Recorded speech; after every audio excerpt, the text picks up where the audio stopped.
यहाँ ना कोई उल्का पिंड गिरा है और ना ही एवेंजर्स एंड गेम की शूटिंग हुई है। ये स्कूल है, स्कूल। लेकिन तस्वीरें देखकर पहली नज़र में आपको ऐसा ही लगेगा कि थानोस ने यहाँ आकर स्नैप नहीं पूरी छत ही उड़ा दी है।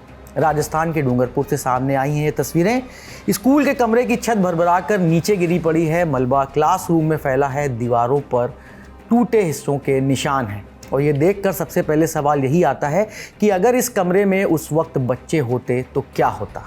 गनीमत रही कि जिस कमरे की छत गिरी वो पिछले करीब 1 साल से बंद था, यानी करीब 120 बच्चों की जान बच गई। लेकिन यहीं कहानी में ट्विस्ट है कि कमरा 1 साल से बंद था क्योंकि उसकी हालत पहले से खराब थी। मतलब खतरे की जानकारी थी, कमरा इस्तेमाल में भी नहीं था, बस उसकी मरम्मत का इंतजार हो रहा था जो कि अंतहीन लग रहा था। और फिर एक दिन छत ने खुद ही फैसला कर लिया कि जब मरम्मत ही नहीं हो रही तो हम ही नीचे आ जाते हैं। अब सोचिए, स्कूल में बच्चों को साइंस पढ़ाई जाती है, लेकिन यहाँ बच्चों को एक और प्रैक्टिकल लेसन मिल गया कि अगर छत कमज़ोर हो तो क्लासरूम बंद कर दो, छत कब गिरेगी ये तो बाद में देख लिया जाएगा। हालांकि इस बार कोई बच्चा घायल नहीं हुआ, लेकिन सवाल यह है कि क्या किसी स्कूल की सुरक्षा का पैमाना यही होना चाहिए कि हादसा हुआ और बच्चे उस वक्त कमरे में नहीं थे।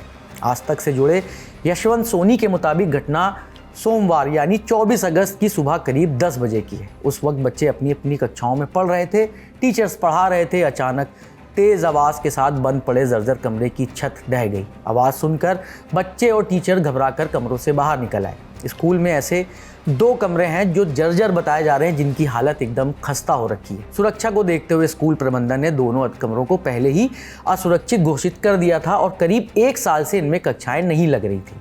इसी वजह से छत गिरने के बावजूद किसी बच्चे या शिक्षक को चोट नहीं आई। घटना की जानकारी मिलते ही शिक्षकों ने अधिकारियों को सूचना दी और अधिकारीगण मौके पर पहुंचे भी और स्कूल की स्थिति का जायजा ले लिया, जो कि हर अधिकारी इस तरह की घटनाओं में करते हैं। और अधिकारियों ने यह बताया है कि स्कूल में कुल 10 कमरे हैं, जिनमें से 2 कमरे खराब हालत में हैं। इनमें से एक कमरे की छत अभी भी जर्जर है। कमरों की मरम्मत और नई छत डालने के लिए प्रस्ताव भेजे जा चुके हैं और मंजूरी का इंतजार हो रहा है और ये मिलते ही इन्हें दुरुस्त करवा लिया जाएगा। फिलहाल बड़ा सवाल यही है कि जब स्कूल में 2 कमरे ऐसी हालत में थे और एक की छत गिर भी गई तो क्या दूसरे कमरे की मरम्मत कब होगी।